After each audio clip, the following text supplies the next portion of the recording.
A Enterprise leva a tenente Mira Romaine à biblioteca central da Federação, Alpha Memória, e Scott está caidinho por ela. Mas as coisas pegam um rumo estranho quando a nave encontra misteriosas luzes viajando em velocidade de dobra.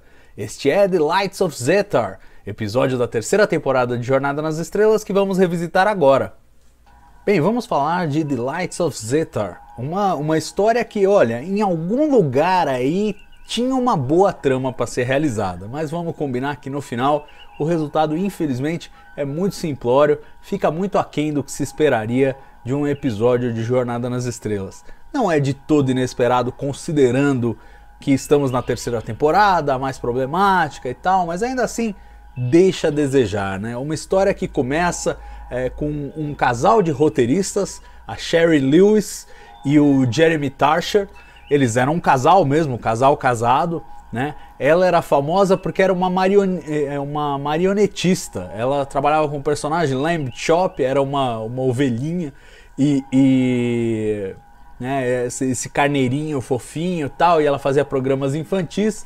E o marido dela, o Jeremy Tarsher, era um publisher, né? Ele tinha uma editora, publicava livros sobre o paranormal, ciências ocultas e tal, e dá pra ver um pouco aí na literatura que ele publicava, que interessava a ele, de onde mais ou menos veio a história desse episódio, uma história que fala de possessão, né? Um tema meio incomum em Star Trek. A gente viu em Return to Tomorrow isso acontecer de forma mais gritante. Wolf in the Fold também tocou um pouco nisso, na história do Rejak e tal, do Jack o Estripador, que troca de corpo e tal. Mas esse é o episódio mais focado nisso, e a gente vê que tem o dedo mesmo do Jeremy Tarsher e das coisas que ele costumava publicar. Mas quem estava realmente querendo fazer esse episódio era a mulher dele. Os dois eram fãs de Star Trek e queriam de todo jeito propor uma história para Star Trek. Chegou na terceira temporada, ela chegou a contatar o agente dela e falou: olha, eu queria escrever para Star Trek, tenta marcar uma reunião lá com os caras. O agente falou: não, você tá maluca, você faz programa infantil, nunca que os caras vão te ouvir. E ela disse: aí eu demiti o agente e liguei eu mesmo lá e marquei. E foi conversar com o Fred Freiberger. Foi propor uma história. A primeira história que eles propuseram era justamente essa. Ela tinha o título original de Century 7. E aí o que aconteceu? O Fred Freiberger ouviu, falou: não, legal essa história tal, mas olha, a gente tá fazendo alguma coisa parecida, então propõe alguma outra coisa, talvez alguma coisa de comédia. Ele, que não estava fazendo comédia, a essa altura do campeonato, já com a série muito próxima do cancelamento, estava resolvendo arriscar e ir por outros caminhos. E a essa altura o Gene Roddenberry, que era o cara que mais se opunha à comédia, já estava mais afastado, então ele estava mais disposto a fazer alguma coisa assim. E aí beleza, a dupla de roteiristas voltou para casa, foi pensar numa história tal, propôs para eles. Quando propôs para eles, o Freiberger falou: aquela outra história parecida que a gente estava fazendo, parecida com a primeira que vocês propuseram, caiu. Então se vocês quiserem fazer aquela, a gente quer aquela. E aí fecharam com ela e ela começou a ser desenvolvida como um romance pro Scott. Já era desde o início essa ideia, a própria Sherry Lewis escolheu o Scott e foi uma coisa que foi bem vista pela produção, porque explorava um pouco o personagem, que não tinha tido nenhum grande destaque até agora na terceira temporada, e ao mesmo tempo trazer um pouco de romance para Star Trek. Era uma briga forte nesse terceiro ano do Fred Freiberger, aconselhado pela NBC, de que ele precisava atrair mais o público feminino para o programa continuar no ar. Então ele tentou recrutar roteiristas mulheres ao longo da terceira temporada. A gente tem várias contribuições importantes, né, de mulheres e estreantes escrevendo. E aí uma história de romance numa tentativa também de atrair mais o público feminino, de acordo com o que se pensava lá naquela época, né? E aí a Sherry Lewis escreveu essa história e ela queria ser a Mira Romaine. Ela tinha escrito para atuar também, ela queria aparecer. Você vê que era fã mesmo de Star Trek. Ela queria aparecer, queria trabalhar como atriz também. Mas aí acabou que na hora de escalar o papel, a produção escolheu a Jan Schutten para fazer o papel. E basicamente porque o Fred Freiberger ficou encantado com os olhos azuis piscina dela e falou: não, tem que ser essa. e escolheram ela. De fato, vendo o jogo todo, a brincadeira que eles fizeram com as luzes e os olhos tal, é apropriado que ela tivesse esses olhos chamativos que tem, e a atriz vai muito bem no papel, né? Então foi bem escolhida, mas claro, causou uma certa frustração na Shari Lewis, que tinha escrito o episódio e aquele papel especificamente para ela. Outra coisa que a irritou, e provavelmente aí as irritações meio que se misturam, mas ela também se incomodou muito com as reescritas. Claro que todo o roteiro, por mais que ele seja entregue redondo pelos roteiristas de fora, chega na mão dos produtores. O Arthur Singer dá aquela reescrita, depois o Fred Freiberger dá aquele tapa final, e a Shari Lewis chegou a reclamar aí da reescrita. Falou, olha, na boa, mas o roteiro que a gente entregou era melhor do que o roteiro que foi filmado. Isso na opinião dela, leve aí com uma pitada de sal, afinal de contas ela estava frustrada por não ter sido escalada para o papel.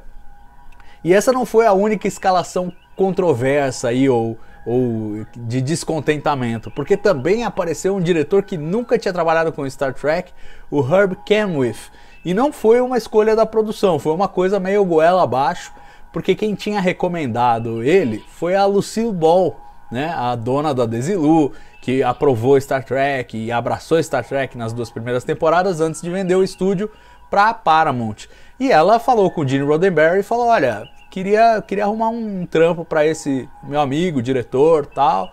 E o Gene Roddenberry encaminhou para o Freiberger lá e falou, encaixa ele aí, põe ele aí para fazer um episódio. E aí, mesmo sem ter a menor experiência com Star Trek, não conhecia nada da série, não sabia nada. Mesmo assim, ele foi lá filmar o episódio e achou divertido, né? Para ele tudo era novidade, então uma coisa muito diferente, ele achou bem legal. E vamos combinar que a direção, se ela não é brilhante, ela também não compromete, né? A gente vê, é um episódio meio convencional nesse sentido, mas que entrega ali o que precisa entregar em termos da história que ele tinha para fazer. Uma filmagem relativamente simples, né? Porque afinal de contas estamos falando de um chamado Bottle Show, aquele episódio que se passa praticamente todo dentro da nave, né? Temos apenas 2 cenários aí que se adicionam. Um é o laboratório do Dr. McCoy, com aquela câmera hiperbárica ali e tal, que foi desenhado pelo Matt Jeffries, e outro era o cenário de Alpha Memória, né? Ou Memory Alpha, um nome que foi incluído no cânone aí por conta desse episódio e que se tornou muito marcante, sobretudo por virar aí a principal enciclopédia wiki de Star Trek na internet, né? O Memory Alpha, em homenagem a esse episódio. Alpha Memória, que é visto como o grande repositório de conhecimento de toda a federação. Então é bem sacada a ideia do pessoal na internet de usar esse nome, e em português ficou como Alpha Memória, em inglês Memory Alpha. Mas enfim, tiveram que criar lá o cenário de Memory Alpha, um cenário que você vê que é basicamente reciclado, são algumas paredes, uns terminais, o painel de controle é uma coisa que eles reaproveitaram, veio lá do episódio Dagger of the Mind, depois Whom Gods Destroy, e agora de novo o mesmo painel, aquela coisa lá, enfim, reciclando material, né, para tornar tudo mais econômico, e basicamente tudo feito a bordo da Enterprise.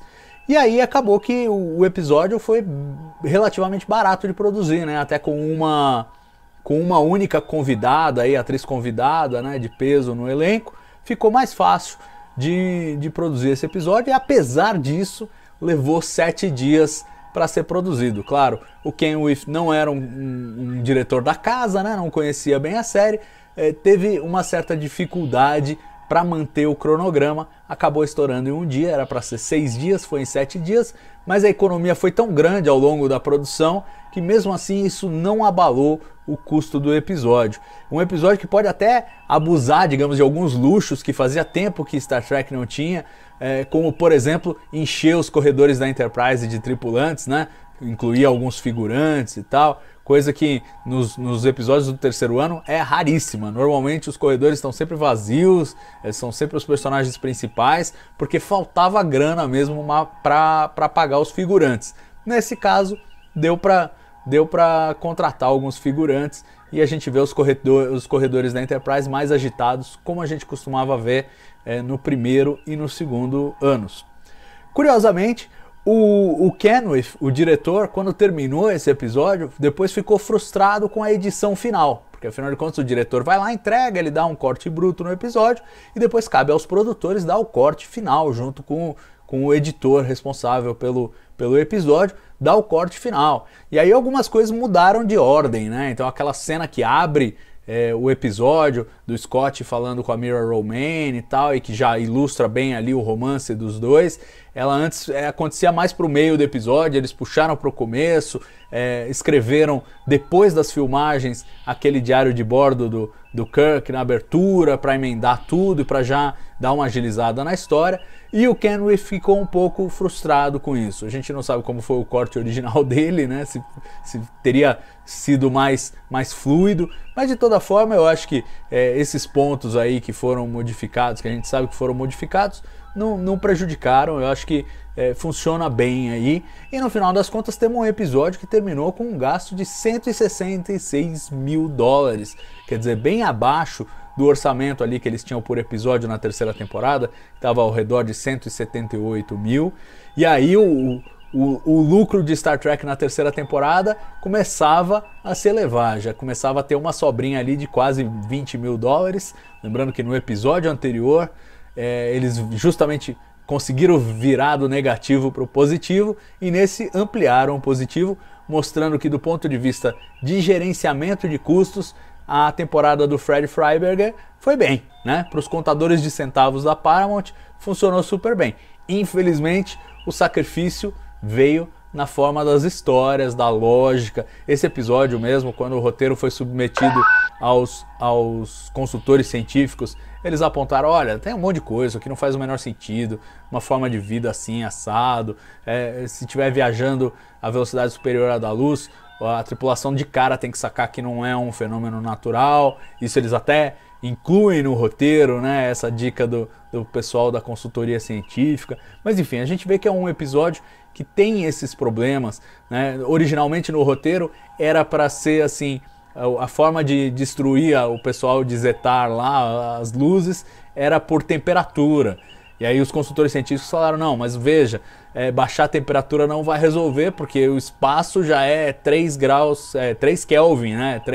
3 graus acima do zero absoluto, já é muito frio no espaço, então não vai ser a temperatura que vai resolver. Aí eles trocaram pela questão da pressão atmosférica, que também não faz muito sentido, né? Como é que a pressão atmosférica mata ali aquelas luzes ou coisa que o valha, mas não mata a Mira Romaine, né? E aí fica aquela cena tensa, pressure.